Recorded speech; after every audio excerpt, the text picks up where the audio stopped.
YouTube. What's up, baby?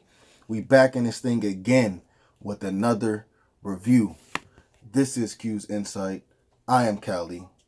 And today we're going to be talking about the Book of Boba Fett, Chapter 5. Now, this can be considered a spoiler, so just the title. But the title is The Return of the Mandalorian, baby. Let's go. You already know I'm hyped for this episode, bro. Love the Mandalorian season 1, season 2. Can't wait for season 3.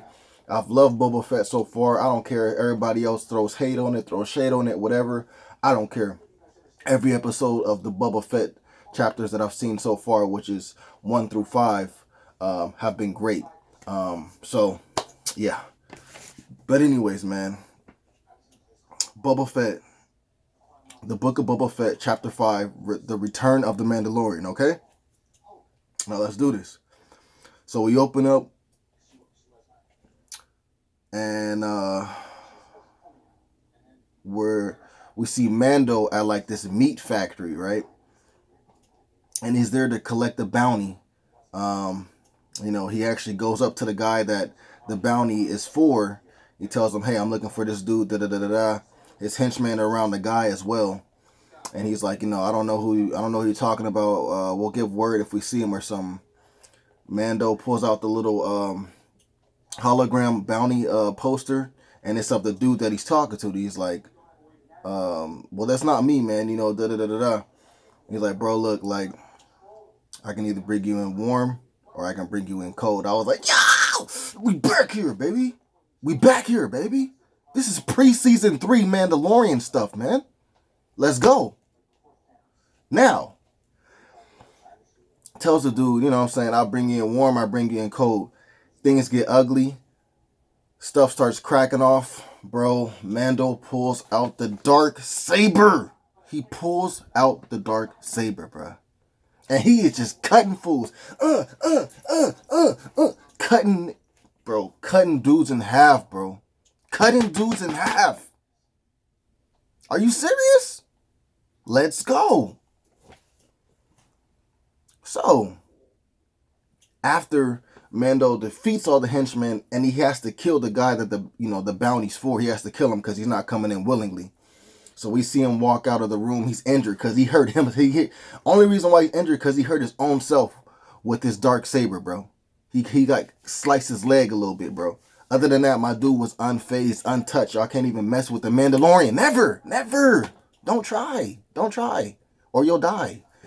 Now, there's some more henchmen out, as he's about to leave. And he's like, look, like, he's hurt. You know what I'm saying? You can tell he's hurt. But you already know my dude would have took them all out if he had to. But he's like, look, your boss is dead.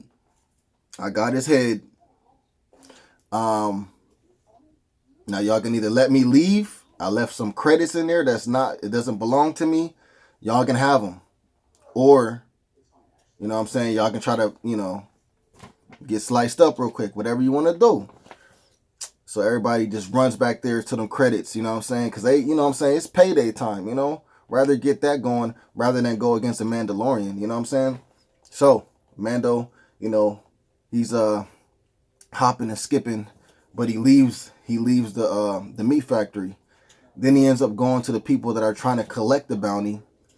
He brings them the guy's head or whatever, and they're like, yo, you did that so fast, da da da da da. And he's like, yeah, well, I just want to get my information that I wanted from you, and I'll be on my way. And the dude's like, no, like, just stay here, sit down, eat some food, I got another mission for you. He's like, nah, I ain't even got time for that right now. Like, just give me the information that I needed. I got to get going. So she gives him information on, I guess the information was on, like, the armorer and Paz Vizsla, like, somewhat of their whereabouts, because all of a sudden he's walking down these buildings or whatever, and he cuts his visor onto a certain vision, and he can see the symbols of the Mandalorians, and he finally finds the door that they're at. He goes in there, and lo and behold, the armorer is just sitting down on the ground, and Paz Vizsla is there too. The guy that he ended up getting in a fight with on like episode or on season 1 or 2, I can't remember. I think it was season 1. He ended up getting in a fight with him, but they were cool again. So yeah, he gets there. The armorer tells Paz Vizsla to patch up Mando because he's injured. You know what I'm saying? So as he's patching him up or whatever, Mando thanks Paz Vizsla like, yo, thank you for helping me out and everything like that, and I'm sorry for what happened because a lot of their squad got exterminated when they ended up helping out Mando in like season 1 or whatever. And he was like, I'm sorry about that, and I'm sorry if you got hurt or whatever it may have been or whatever. And the dude's like, no worries, you know what I'm saying? This is the way type stuff. So, anyways, Mando ends up taking out the dark saber because the armor is like, how'd you get that wound? And then he takes out the dark saber. She's like, you know what this is? And da da da da. And he's like, yeah, it's the dark saber. And he basically gives like a brief rundown of what he heard about it, what he knows about it. And then she goes back into it in some lore about like, this has been with us forever. And, whoever holds this, whoever wills this can rule the Mandalorians completely. And, that's something that we already know, like just from watching the cartoons and stuff like that. But, this is something that's being said on here. As well as in The Mandalorian, they said it too when he was talking to Bo-Katan about it or whatever. So what ends up happening is he actually ends up bringing up Bo-Katan to the armor, and she's like, yeah, I know who she is, and she kind of goes into the backstory of like, yeah, she was born to this great family, and when the Mandalorians were thriving on Mandalore. And, she was actually given the sword. She didn't fight for it. She was actually given the sword. And, she tried to rule and da-da-da-da-da, but things didn't work out. And we already know that, what I'm saying, the dark side, whatever you want to say, they ended up taking out, what I'm saying, like a lot of the Mandalorians. So that's how that story ended for that situation. But yeah, she's running down a brief like storyline of Bo-Katan because he asked about it. So then after that, after he's healed up and patched up and they had the little talk or whatever, what ends up happening is Mando ends up training with the armorer, and she's using her weapons that she builds because she's a blacksmith, so she's using her blacksmith weapons against him because the blacksmith weapons are made out of they're made out of Beskar or whatever it's called, the armor that they wear. So that it's a strong weapon. You know what I'm saying? Like the Beskar armor, it can withstand like lightsabers. So with her using the Beskar, like she has like a hammer or whatever. With her using that, you know what I'm saying, she's able to fight against him using the dark saber. And we already knew that because Mando used the spear when he was fighting against Moff Gideon, when Moff Gideon was in possession of the dark saber on Mandalorian. So but anyways, they're training, and we see that Mando is actually having a hard time using the weapon, and it's not that it's like heavy or anything like that, but I guess it has a situation with it where you have to go with the flow with the sword. You can't be fighting against like whatever, you know what I'm saying? You have to have a clear mind, whatever it may be. And then the sword is light, you know what I'm saying? You can use it easily, just as Moff Gideon was able to use it. But we see that Mando's having a hard time because he doesn't have that much experience with it. Plus, he doesn't know much about it. But she does, so she tells him, stop fight. You're supposed to be fighting me. Don't fight against the sword. Use the sword. Let it wield it like you breathe. You know what I'm saying? Just don't even think about it. You know what I'm saying? Like just you are one with the sword. Anyways, they keep going, and he's still struggling. So Paz Vizsla pops out. He's like, look, like maybe you don't deserve the saber. Maybe it should go to someone else. And I'm like, oh, bro, they're about to get down. And he's like, yeah, I challenge you, Mando. And then Mando's like, okay, I accept your challenge, Paz Vizsla. And then they end up fighting. Cool little fight, bro. But at the end of the day, Mando wins. You know what I'm saying? So as he's like he has a knife towards Paz Vizsla's neck, and the armor is like, stop. All right, you guys are good. We're done here. You know what I'm saying? You won, Mando. And then she's like, Paz Vizsla, have you ever removed your helmet before? And he's like, no. She's like, has anybody else ever removed it from you? He's like, no. And then she asks Mando the question, and he's like silent for a second because we know that he's removed it. But she's like, you have to answer my question, bro. Like you're in the creed. So he's like, yes, I did remove it. And she's like, oh, well, I guess you're not a Mandalorian no more. He's like, oh, bro, like, you know what I'm saying? I'm sorry about it. I apologize about it, bro. Like, is there any way I can, redeem myself for this? And she tells him that the only way to do it is basically something about you have to go to Mandalore, I guess, in the living waters beneath the mines of Mandalore. So that must be where we're going to head to on season 3 of The Mandalorian, so that he can reclaim his Mandalorian title. You know what I'm saying? So anyways, after that, he ends up leaving, and he's actually going to go to Tatooine. We don't know for what reason yet, but he's going to Tatooine. Now, when he goes to Tatooine, he ends up meeting up with Pele, the girl that fixes his ship all the time. You know what I'm saying? That works with the robots, little short lady. She gets in this little altercation in the beginning. He ends up saving her, and she's like, oh, what an entrance. Da, da, da, da, da. She's like, where's your friend at? Grogu. And then he's like, well, I completed my mission. I gave him back with his people. And she's like, why'd you do that? Da, da, da, da, da. But anyways, so they keep on going. And he's like, well, look, I'm here because you sent me a message. You told me that you have something to replace a replacement for my for the Razor Crest, because the Razor Crest got destroyed. And she's like, yeah, I do. So she goes to the back and shows him the ship, bro. It's like this little I don't know if it's called F1 or S1, but it's like the ship that they used on Naboo. You know what I'm saying? Like the yellow one, the speeder one, the one that Anakin was using when he was young and he destroyed the ship on episode 1. That one, bro, right there. So, they pull it out. I'm like, yo, like, you know what I'm saying? Memories, bro. Because I like the prequels. I know other people don't, but I like the prequels, bro. So, anyways, she shows him the ship, and she's like, you know what this is? Da da da da. And he's like, I don't really care what it is. It looks crappy. It looks, this ain't the Razor Crest at all. I don't even want it. And she's like, look, like, I promise you, I'm not trying to jip you or nothing like that. You got the money. You gave me the credits. I'll give them back if you don't want it. But look, this is a good ship. You know what I'm saying? Like, there's history to this.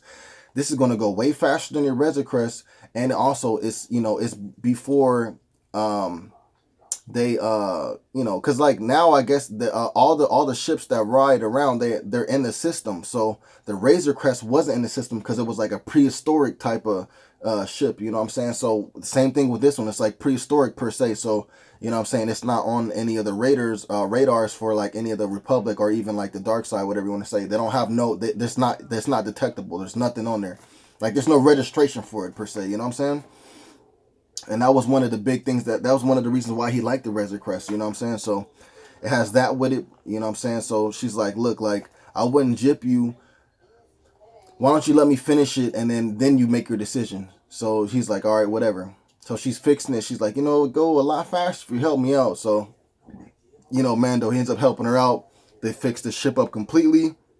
Whatever parts that he needed that weren't there, he ended up asking her to ask the Jawas, hey, if I make you a list, can you pick up these few things for me and bring it for this ship?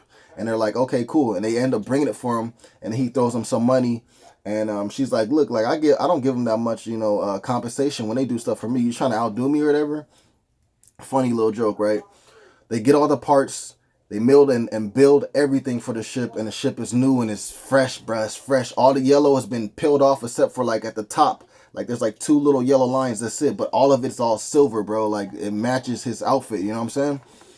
So she's like, all right, well, why don't you go ahead and take it for a test run? So he takes it for a test run. He rides around Tatooine, bro. Smooth, fast.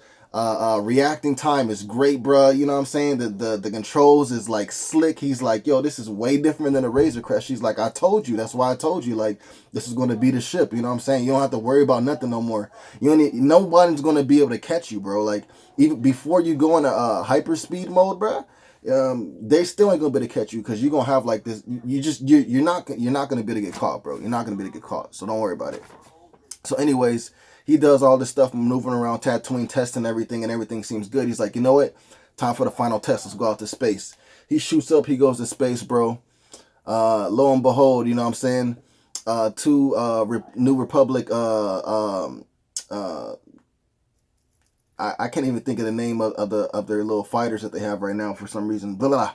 But you know what I'm saying, they roll up, they're right next to him, one on the left, one on the right, and it's the same situation that happened to him on season 2 of Mandalorian when he had the Razor Crest. You know what I'm saying? But this time it's a little different. So anyways, they're like, yo, this is not on the grid. You know what I'm saying? You got to give me your tags. Da, da, da, da. He's like, yo, you know, this, I'm sorry. Da, da, da, da. And then one of them is like, yo, your voice sounds familiar. Like, we had a situation with someone in the Razor Crest before. Is that you? And he's like, nah, that wasn't me or whatever. And then anyways, dude is like, yo, just, you know, just come on, just, you know, work with us, whatever. Da, da, da, da. He's like, boop. And he presses this button, bro. The ship just flies, bro. I don't know if they could have caught up with the ships that they had. They probably could have, but he didn't even go into hyperspeed, bro. Like, he didn't even go, like, you know what I'm saying? It just was regular, like a booster, you feel me? So, like, we know now for sure in the Mandalorian season 3, bro, he's not going to have no problem with getting people, and he's not going to have no problem with getting away from people at all, you know what I'm saying? Maybe a smaller ship and may not have as much armor, but good luck catching that thing and good luck running away from that thing for sure, bro. It's a sweet ride. And it's cool to bring back that lore like that, you know what I'm saying? So anyways, after he dusts them and they're like, you know what, like, we'll just leave him alone, you know what I'm saying? Like, he ends up going back to Tatooine. He talks to Pele, whatever her name is. And she's like, oh, well, I guess everything worked out. You happy with the ride and everything? He's like, yeah, of course, you know. And she's like, oh, I forgot to tell you, one of your friends stopped by. And he's like, one of my friends? What are you talking about? And then Phoenix comes out of nowhere and she's like, hey, how's it going? You know, da-da-da-da-da. He's like, well, what's up, man? And she's like, well, you know, I need your help or whatever. And he's like, Bubba needs my help, right? And she's like, yeah, he does. He does need your help. He's like, who's the hit? You know what I'm saying? Like, who's the target that we're going after? And she's like, nah, this is not one of those situations. He needs muscle. So, you know what I'm saying? Could you help us out? And she like pulls out a little bag of compensation, you know what I'm saying? Some credit, some money. He's like, nah, it's on the house. But I got something to do first. And he wants to go see Grogu, you know what I'm saying? He wants to make sure Grogu's okay. So he's eventually going to go see Grogu. Also, the spear that he had from season 2, you know, the armor, she tells him, like, look, like, Beskar like that to have around is a dangerous situation because, yeah, it can stand up with the against the lightsabers or the dark saber, but also it can pierce, you know, the Beskar metal, the Beskar armor. So, you know, she's like, you know, you should probably do something with it. So he has her melted down, and she's like, what do you want me to make from it? And he's like, just make something for a youngling. So obviously he's having something made for Grogu, you feel me? He's going to go see Grogu, you feel me? And he's also going to help out Boba Fett with his situation. So we got the setup for the next season for what he's going to be doing. We got the setup for how he's going to be helping out Boba Fett and the book of Boba Fett. And yeah, bro. And we know eventually we're going to see Grogu again. So this episode was crazy, bro. I just lost my mind. And I knew it was going to be about Mando, or Mando was going to be in it, because the last episode, towards the end, when Bubba's like, I need to get some arms. I need to hire some people to help me out. Phoenix like, well, you know, you got the credit, so you just got to have the right place to look, and we can get you the people. And the Mandalorian theme played. I was like, bro, he's going to be in here. Boom. This episode right now, all about the Mandalorian, bro. So I was right. I was right. Anyways, 3 of my favorite scenes will be Mando fighting for the bounty in the very beginning when he took on all those henchmen and took on the bounty dude and was just slicing people up with the darksaber, bro. Beautiful, beautiful scenes, beautiful fight. I love seeing him with the darksaber, man. It's dope, bro. It's like I can't wait for season 3 for the Mandalorian. Anyways, second favorite scene for this episode will be Mando versus Paz Vizsla or Paz Vizsla. I don't know, man. You know. Anyways, you know what I'm talking about. When they both fought, bro, because you always wanted them to really fight again. You feel me? So it's like they fought again, and you know, Mando he won. You feel me? But that was a cool little fight right there for sure. And then my third favorite scene will be Mando's new ship. Like when they fixed everything and he took off, bro. Like it just. I was like, bro, they brought back the old ship from episode 1, first of all, bro. Secondly, they fixed it up. It looks clean, bro. And it's going fast, bro. It's going fast. And you giving it to Mando? Please. Can't get any better than that. But those are 3 of my favorite scenes, man. For this episode, it has to be a 10. It has to be a 10, bro. One thing I will say is that I'm not mad that the episode was about Mando, but I understand the people complaining about this is the book of Boba Fett. Why is there a whole episode about Mando in here? You know what I'm saying? And the whole episode was about Mando. So I understand that. But I was one of the people that did enjoy episode 1 through 4 of the book of Boba Fett. I definitely enjoyed 5, but the problem with that is that it's all about Mando. But I enjoyed episode 1 through 4. I know there's a lot of people that don't like this series at all. But I like episode 1 through 4. I definitely like episode 5, and I'll definitely like number 6. You know, even if Mando's not in it, I would like it. So, but I understand what people's problem is with the situation. But yeah, I got to give it a 10 out of 10, bro. If you guys saw the episode, let me know what you guys thought about it in the comments down below. Please remember to like, subscribe, and share. As always, this is Q's Insight. I am Cali. Until next time.